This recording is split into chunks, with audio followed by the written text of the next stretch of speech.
Inside a cozy diner in a town that had forgotten courage, a young black woman did what no one else would. She stood up, not for loudness or defiance, but for one simple reason: justice. She defended someone the town saw only through prejudice. And then the town turned against her. But what happened next? No one expected. Sometimes a small act can change a community. Before we get into this story, tell us where you're watching. We'd love to hear what you think. Hollow Bend wasn't the kind of place people moved to. It was the kind of place people left and forgot. A two-lane road cut straight through its center like a scar. The sidewalks cracked. The storefronts flaked paint like sunburned skin. A once thriving mill town with rusted memories and boarded-up dreams. Every block whispered of what used to be. The bakery that once smelled like cinnamon and yeast, now empty behind shattered glass. The movie theater, letters missing from the marquee, spelling nothing and meaning even less. The only sign of life came from the corner of Maple and 6th, where the faint smell of bacon and strong coffee curled through the morning air like a ghost still clinging to purpose.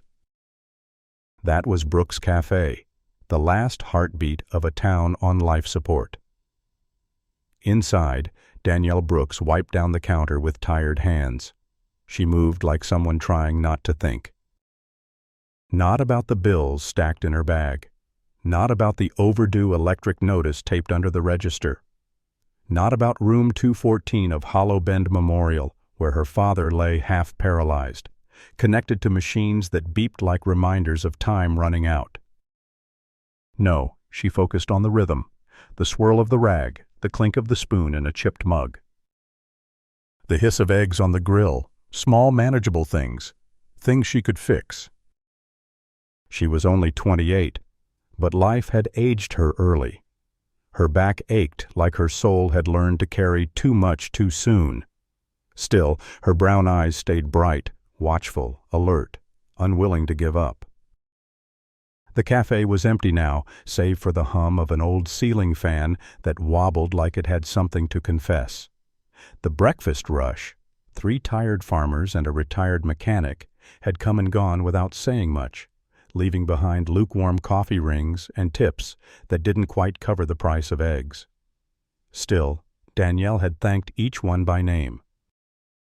She always did, because kindness, no matter how small, was the currency she refused to run out of. Her apron was stained. Her nails chipped. Her phone battery hovered at 12%, and her checking account was even lower. But she'd opened those doors at 6 a.m. Sharp like she always did, because this place wasn't just a business. It was a promise. To her father. To herself. To the memory of a community that used to matter. Danielle poured herself a weak cup of coffee, leaned on the counter, and looked out the window. Main Street stared back like a mirror reflecting quiet defeat. She counted 3 empty storefronts across the street. One had a for sale sign curling at the edges like it was embarrassed to still be there. Another had been a hardware store, her father's favorite. Gone now, just like the jobs. Just like the pride. But Danielle stayed. Because her father stayed. Because legacy doesn't leave just because everyone else does. 9 months ago, her life had been in Atlanta. A nursing job. A tiny apartment. A future. But when the call came, your father's had a stroke. She'd packed everything into a duffel and came back without hesitation. She thought she'd be gone a month, maybe 2. She hadn't been home in years. Hadn't planned to be. But time has a way of rooting you, even in places that feel barren. Now she splits her life between the cafe and the hospital. Flip pancakes. Fill prescriptions. Brew coffee. Wash his hands. Whisper prayers into linen bedsheets that always felt too cold. Sometimes she wondered if he knew she was there. But she stayed anyway. She thought about closing the place more times than she could count, selling the building, letting go. But every time she walked in and saw the scuffed floors he'd laid with his own hands, the chalkboard menu still bearing his handwriting from before the stroke, she stayed. She served. Even when the cafe was empty, even when the town forgot, she was still trying.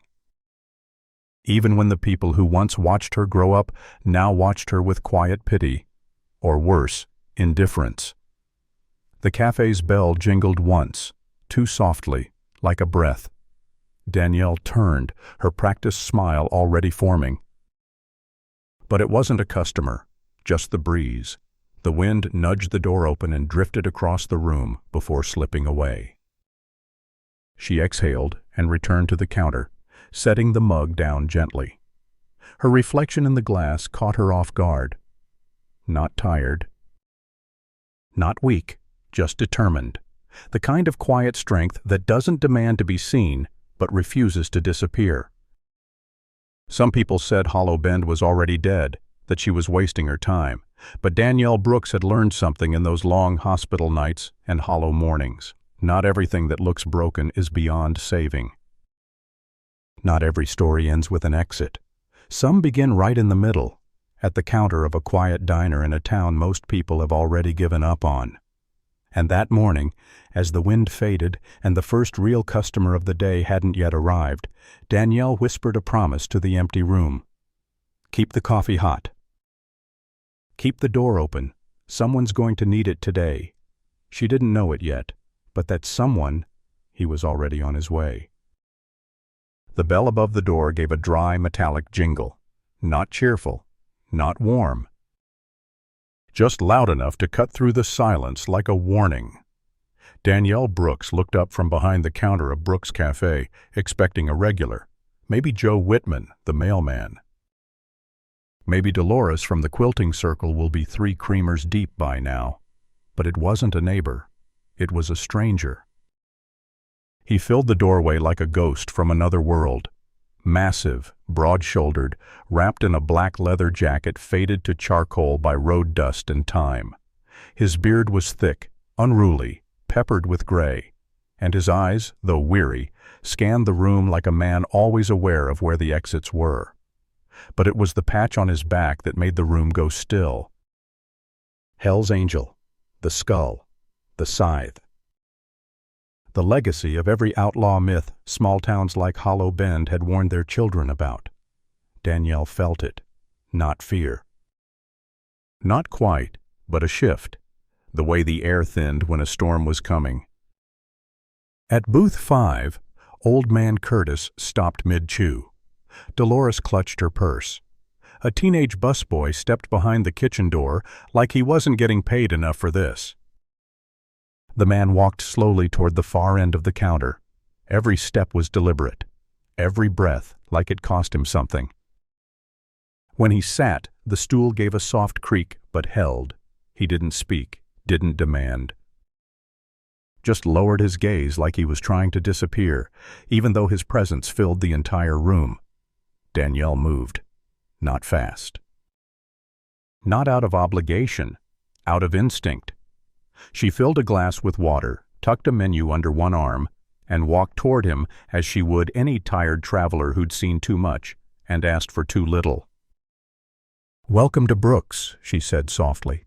"Today's special is chicken fried steak and mashed potatoes. Coffee's hot." He looked up slowly. And what she saw nearly stopped her heart. Not anger, not arrogance. Exhaustion, sorrow. The kind that didn't come from the road, but from the waiting rooms of hospitals. "Coffee," he said, his voice low, hoarse like gravel. "Black. Whatever you got." She poured it quietly, noticing how his hand trembled as he reached for the mug. Just under the cuff of his sleeve, she caught a glimpse of white plastic, a hospital bracelet. Danielle's breath caught, but she said nothing. She knew that look. The look of a man who hadn't eaten in a day, but wouldn't admit it.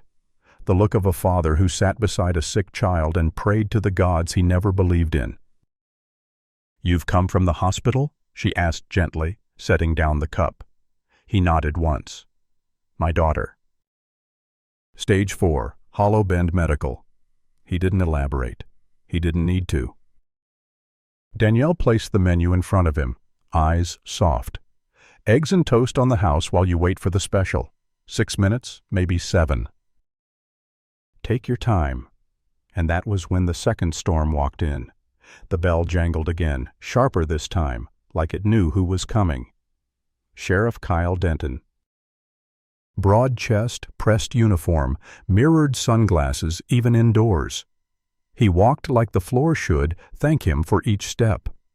Behind him, Deputy Aaron Clark, younger, quieter, and always a few steps behind, like her thoughts were catching up. Denton didn't scan the room. He didn't need to. His eyes locked onto the biker like a heat-seeking missile. And then he smiled, not kindly, the way a predator smiles when it smells blood. "Well, hell," he said, voice rising. "Didn't know the circus was in town." The biker didn't move, just sipped his coffee like it was armor. Denton swaggered to the counter, planting one hand on the laminate surface like he was marking territory. "What's your name, stranger?" The man said nothing. "Got ID?" Denton pushed. "Just making sure you're not one of the fellas we've been hearing about. Reapers moving through, moving things they shouldn't." Danielle stepped in, heart pounding.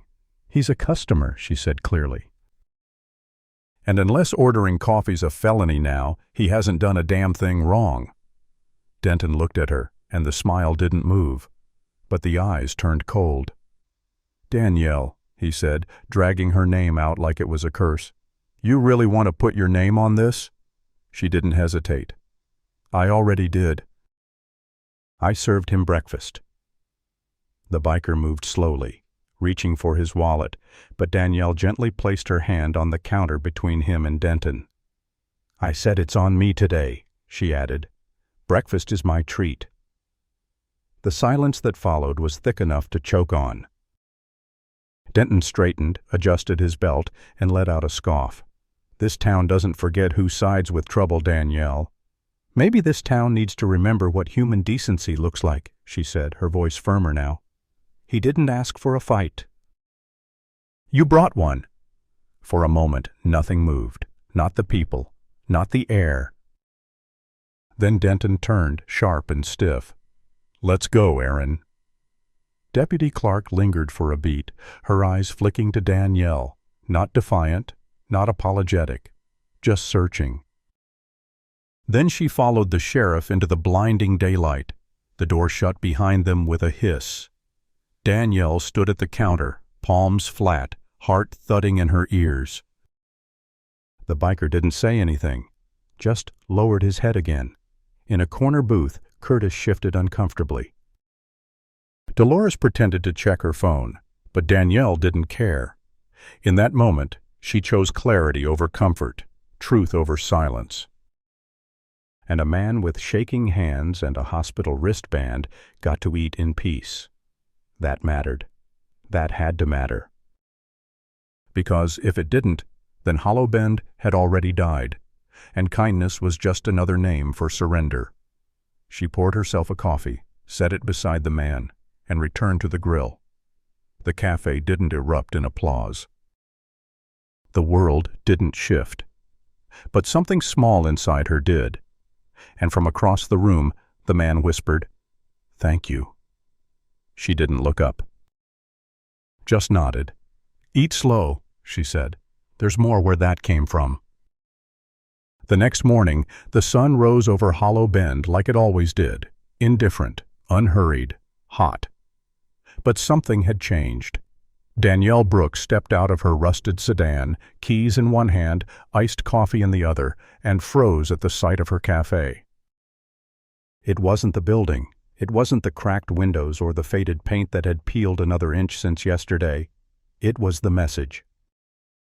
Taped across the glass front door of Brooks' Cafe, scrawled in jagged red letters on a torn piece of cardboard, were the words, "No biker lovers, no troublemakers."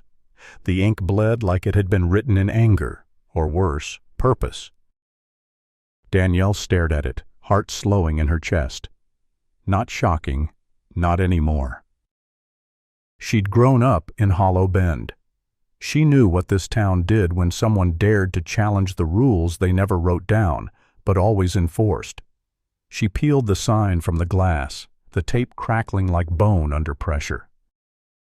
She didn't tear it. She didn't crumple it. She folded it neatly in half, then again, and tucked it into her apron.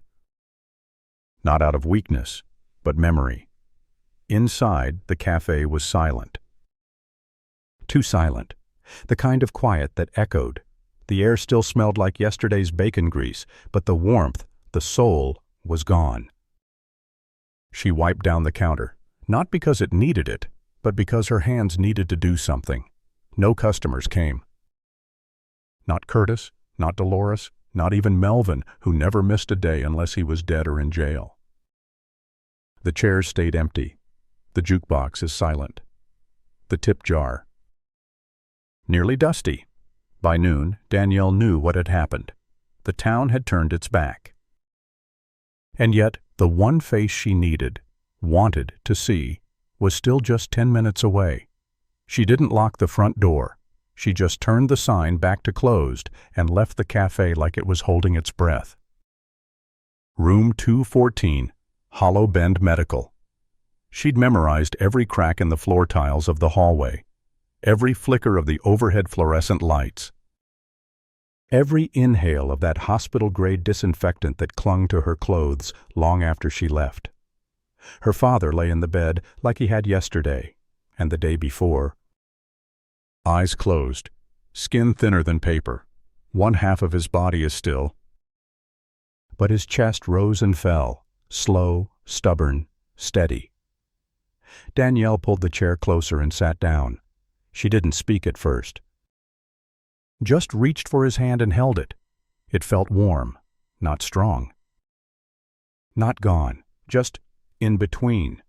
Her fingers curled around his.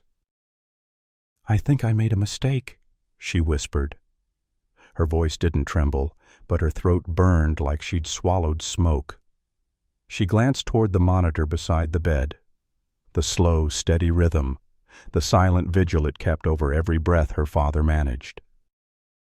She let out a long, thin exhale. "I stood up for someone yesterday, a man. A biker, Hell's Angel. I walked into the cafe looking like I was in trouble, and the whole town stopped breathing. You know the kind, leather jacket, scars, tattoos, death patch stitched across his back like a warning label." She let out a dry laugh, bitter and soft. Sheriff Denton came in after him like a heat-seeking missile, wanted him out.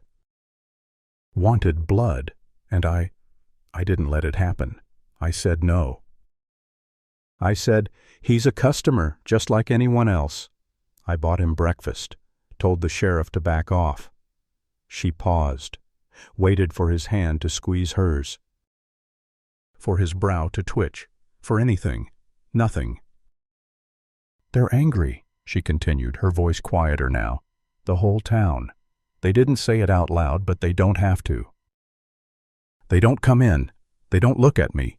They left me a note this morning, taped to the glass like some kind of damn curse." She reached into her apron and unfolded the cardboard. Set it on the side table next to his water cup. No biker lovers, no troublemakers. She stared at it. "I guess that's what I am now, a troublemaker." Her voice cracked just slightly. She leaned forward, placing her forehead gently against the edge of the mattress. "I keep thinking about that man, Daddy, Tommy, said his daughter was dying. Same hospital, same hall, probably 2 doors down. He wasn't looking for a fight. He was looking for coffee, for quiet, for something normal before walking back into that room." She sat back, eyes damp but unspilled, and they hated him for it, hated me for seeing him as a man instead of a patch. Silence settled again. A heavy silence, the kind you could drown in. Danielle closed her eyes. "Was it worth it?" she whispered. "Was kindness worth all this?" The only answer was the slow beep of the heart monitor. But somewhere deep in her chest, beneath the ache, beneath the fear, beneath the exhaustion. A flame still burned. Faint, but alive. She opened her eyes, looked at her father's face. His jaw was slack in sleep, but to her, he looked proud. Even in stillness, even in silence, she wiped her eyes. Straightened in her seat. "You always said to judge a man by his actions, not his past," she said. "You said doing the right thing might cost you, but not doing it costs your soul." She squeezed his hand, firm and certain. "I didn't back down yesterday, Daddy. I don't know what that means for tomorrow, but I didn't back down." Danielle rose from the chair. She folded the cardboard sign again, carefully, and this time dropped it into the trash. She stood at the doorway a moment longer, her back straight, her chest full. Then she turned and walked out. No parade, no applause, no witness. Just a woman walking with quiet purpose, carrying the cost of courage and the hope that somewhere, somehow, it would be enough. By noon the next day, Danielle Brooks had already wiped the counter 3 times. Still no customers. Not even a coffee to go. The cafe sat in an uneasy stillness, the kind that followed storms, except this time the clouds had names, addresses, and long memories. Hollow Bend wasn't just ignoring her. It was punishing her, quietly, purposefully, viciously. Danielle leaned against the pass-through window, eyes dry, body tired, soul frayed. Then the bell above the door jingled. She looked up, heart quickening, not out of excitement but instinct, expecting another sign, another stare. Another stone dressed as silence. Instead, 2 strangers stood in the doorway. The man was in his 50s, tall, lean, weathered by years and highways. He wore faded jeans, scuffed boots, and a denim vest with a small silver skull pin on the collar. The woman beside him had long gray hair braided down her back, a vest patched with the same insignia, but her eyes were kind. "Danielle Brooks?" the man asked, voice quiet but strong. Danielle nodded slowly, coming out from behind the counter. "I'm Earl Rhodes," he said, holding out a hand. "This is my wife, Cheryl, Tommy's brother. We wanted to thank you." Danielle hesitated, then took his hand, warm, calloused, firm. "How's his daughter?" Cheryl's smile faltered just slightly. "Grace's condition is critical. They're trying something experimental." "It's their last hope." Danielle's heart sank, but Cheryl continued before it could weigh the room down. "Tommy told us everything. About the breakfast. About you. About how you stood up when nobody else would." Danielle gave a quiet shrug. "He just needed food." "A quiet place. I didn't do anything heroic." "You did more than you know," Earl said. "You saw him. Not the patch, not the jacket, the man. That matters." Before Danielle could respond, the distant hum of engines cut through the stillness. A low rumble, like thunder rolling over the horizon. She turned toward the window, eyebrows drawn. "What is that?" she whispered. Earl just smiled and nodded toward the door. "Go see." She stepped outside onto the cafe's front steps and froze. The street beyond Main shimmered in the sunlight. Chrome and leather, black boots and roaring pipes. A wave of motorcycles poured into Hollow Bend like a living river. Dozens at first, then hundreds, engines growling with purpose. Every rider wore a patch. Grim Reapers. Hell's Angels. Iron shields. Leather vests covered in skulls, wings, and fire. And yet they came not like an army, but like a procession. With reverence, with intent, they came for her. One by one, bikes lined the curbs. Riders dismounted. Some carried flowers.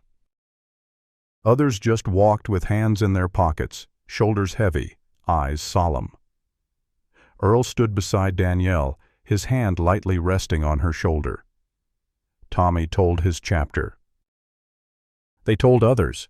Word spreads fast in our world. You treated one of us like a human being. That doesn't get forgotten. Danielle blinked hard, stunned.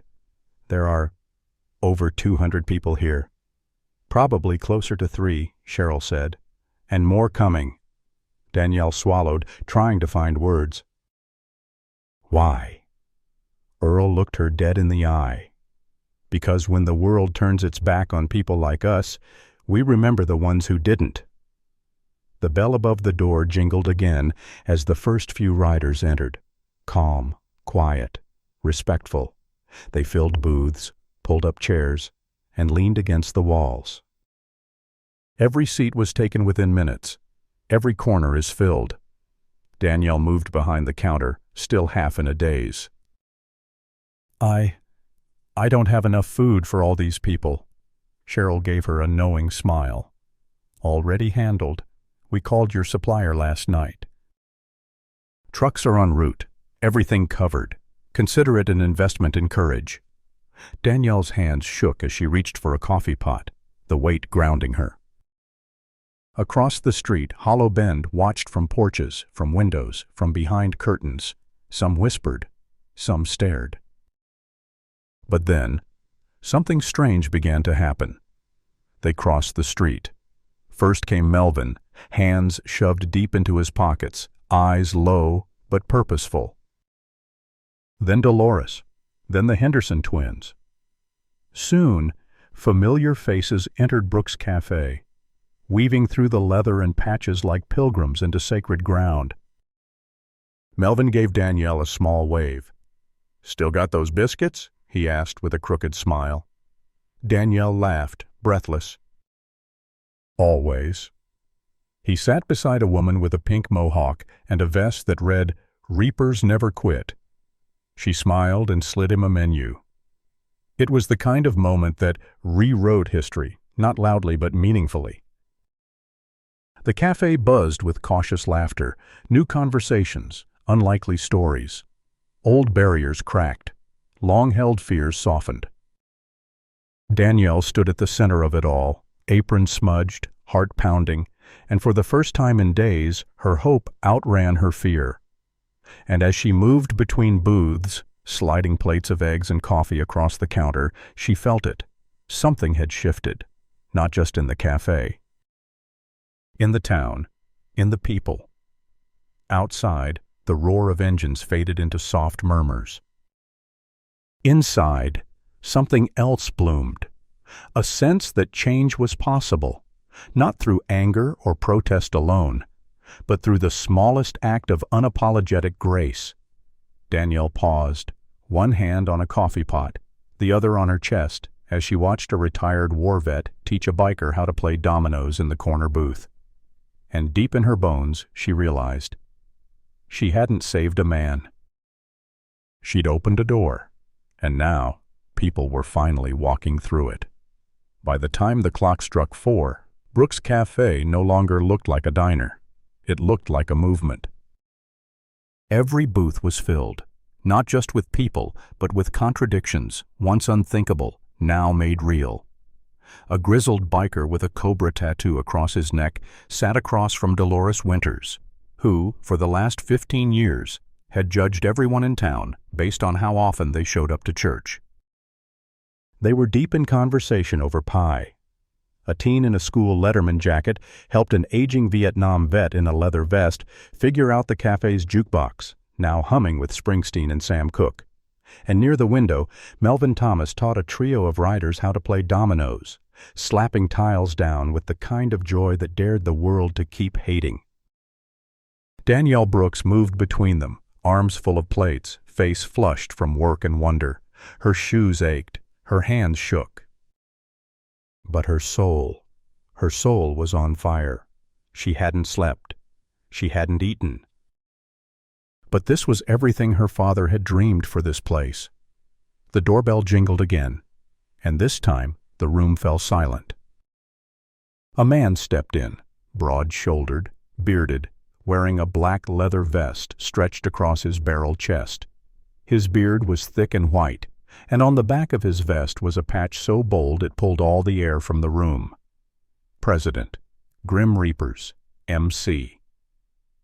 Riverside. Chapter. Every biker in the place rose. Not with violence, not with force, but with respect. Danielle wiped her hands on her apron and instinctively stepped forward. The man smiled, wide, warm, with a flash of gold on one tooth.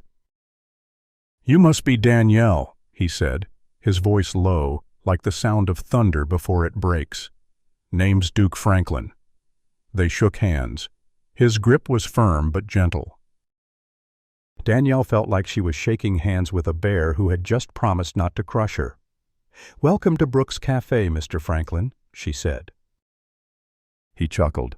"Call me Duke, and you've made quite the impression, ma'am.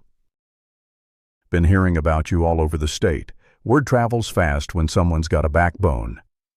Duke turned slowly to face the room. The bikers settled back into their seats, but the silence held. Even the locals leaned in, unsure whether this was the beginning of peace or war. Duke cleared his throat, his voice carrying across the room like a sermon. "I wanted to say something real quick. Not just to you, Miss Danielle, but to everyone." He looked around, his gaze lingering on the locals, then back to the bikers. "When this young lady stood up for one of ours, Tommy Rhodes, she didn't just serve him a meal, she served him something this world doesn't hand out easily. Dignity." Heads nodded. Quiet murmurs of agreement rippled like waves. She didn't care what patch he wore. She cared what pain he carried. "That kind of courage? That kind of heart?" Duke paused. "That's rare." He turned fully to face Danielle again.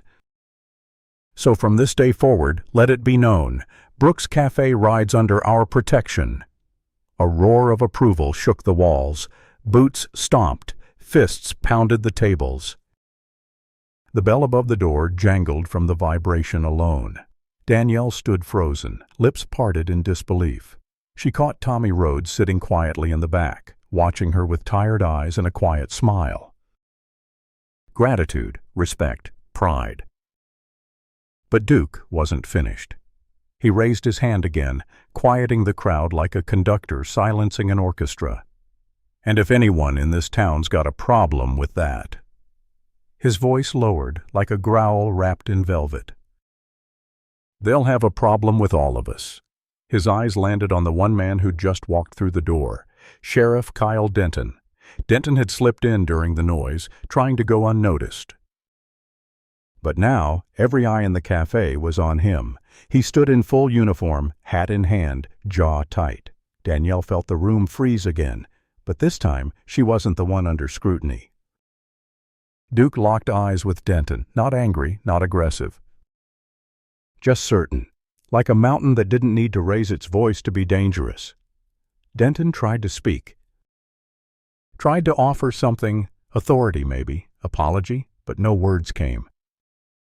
Only a faint nod. His eyes dropped, and for the first time in Danielle's memory, the sheriff looked small. He shuffled over to the counter and sat at the far end. Alone. Danielle, ever composed, poured him a cup of coffee without saying a word. She slid it to him gently, then turned away, because now she didn't need his approval to matter. As the room filled again with chatter, laughter, and the sweet smell of pie, Danielle stood behind the counter and took it all in. What had once been a tiny cafe in a forgotten town was now a beacon. A safe haven. A place where leather jackets and church hats could share stories over fried steak and sweet tea. The town hadn't just changed, it was changing. Not overnight, not easily, not without scars.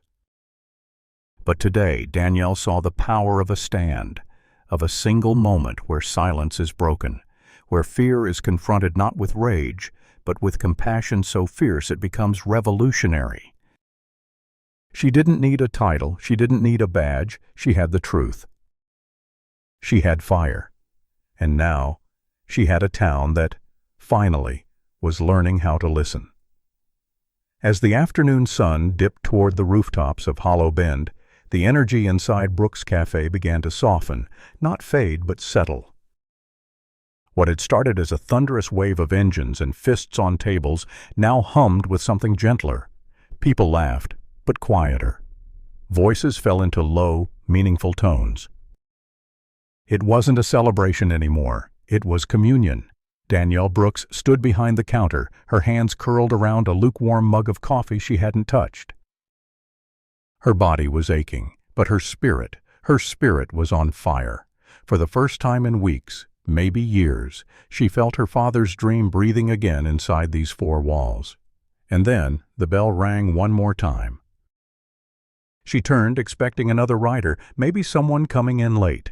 But instead, Earl and Cheryl Rhodes stood there, side by side, back straight, eyes bright, as if they were holding something sacred.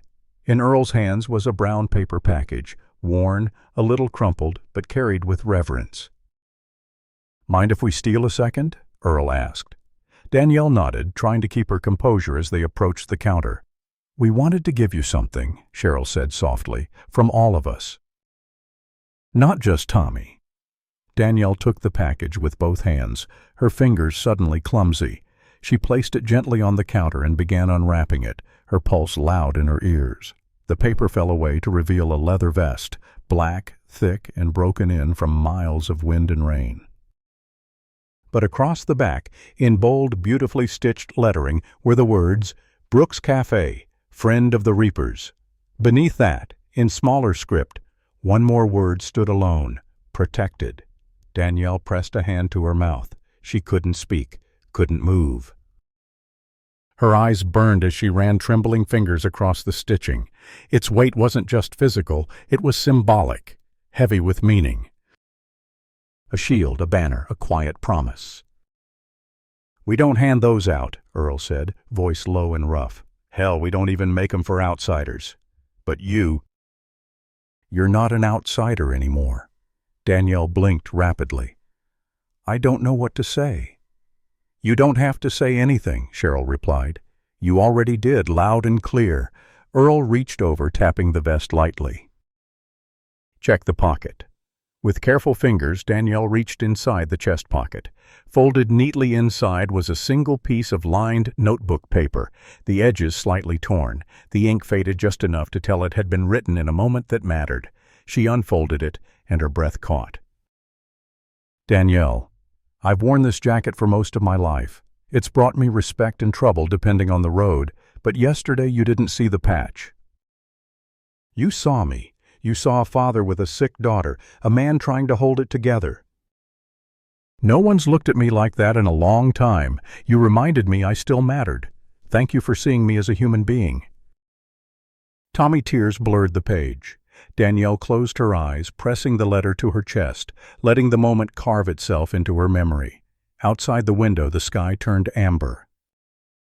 The kind of light that only shows up in towns like Hollow Bend, where time doesn't move fast, but moments last forever. She looked up and met Earl's eyes. "I know where this goes." She climbed the steps to the back of the cafe, past the old staff photos, the faded newspaper clippings, the bulletin board where customers used to pin pictures and birthdays. In the back hallway, just beside the door that led to the tiny office her father used to call a throne room, he hung his apron. Old, faded, stained with grease and time. The name Ezekiel Brooks is still embroidered in navy thread, but it is just barely legible now. For years it had hung alone, a silent witness to what was built. Danielle reached up and carefully hung the vest beside it. The leather and the cotton. The past and the present. The dream and the defiance. Two pieces of fabric, two lives stitched together by something more than blood. By courage, by care, by the refusal to look away. She stepped back, hands at her sides, throat tight with emotion. For a moment, she saw her father standing there beside her, strong, proud, whole, not hooked up to wires. Not silent in a hospital bed, but alive and laughing, clapping her on the back like he always did when he was proud and didn't know how to say it. Danielle whispered to the air, "It's yours too, Daddy." She stayed there for a long minute, letting the weight of the day finally settle into her bones. Letting the sorrow, the hope, the healing, all of it, wash through her without resistance. Then, as if waking from a dream, she turned, wiped her eyes with the heel of her palm, and headed back toward the kitchen. The cafe wasn't just full today. It was alive, and so was she. The morning after the vest ceremony, the cafe was quieter but not empty. The storm had passed, the flags had been folded, the engines had gone still. But something lingered in the air, a shift, not loud, not sudden, but unmistakable. Brooks Cafe had become more than just a place for coffee. It had become a line in the sand. Danielle Brooks stood at the pass window, watching the eggs sizzle on the griddle, her movements fluid, automatic, like muscle memory. But her mind was somewhere else. On the note folded in her apron pocket, the vest hanging beside her father's apron in the hallway, the echo of voices that once doubted her, now returned with curiosity in their eyes. Then the bell rang. But not like before. This time it didn't crash through the silence. It tiptoed. Almost hesitant, Danielle glanced up and saw Sheriff Kyle Denton standing in the doorway. No sunglasses. No swagger. Just a stiff, starched uniform and a hat clutched between his fingers, like a schoolboy unsure if he belonged. For a moment, time seemed to stop. The room wasn't full, but a few locals had taken up their usual booths. Melvin at the back, Dolores with her crossword puzzle. Heads turned, eyes narrowed. Denton didn't say a word. He just walked quietly to the counter and sat at the far end, the same seat where Tommy Rhodes had once sipped his coffee in silence. Danielle didn't speak. She grabbed a clean cup, filled it with fresh coffee, and set it in front of him. No judgment, no sarcasm. No ceremony, just coffee. Denton looked down into the swirling black surface. His hands wrapped around the mug like it was the only thing anchoring him. He didn't lift his head, didn't offer a smile. But after a long pause, he whispered, almost too low to hear, "Thank you."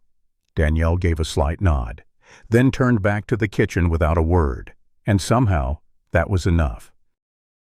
Over the next few weeks, the silence around Brooks Cafe began to shift. Not all at once, not dramatically. But in the same way, a river slowly carves stone, with patience and persistence. The regulars started coming back. Curtis, who'd once glared at the biker in black, now sat near the front, nodding at strangers like they weren't strangers at all. Dolores brought fresh rhubarb pie in Tupperware, placing it on the counter with a muttered, "Still better than yours." Melvin hosted Saturday dominoes like nothing had ever changed, except it had.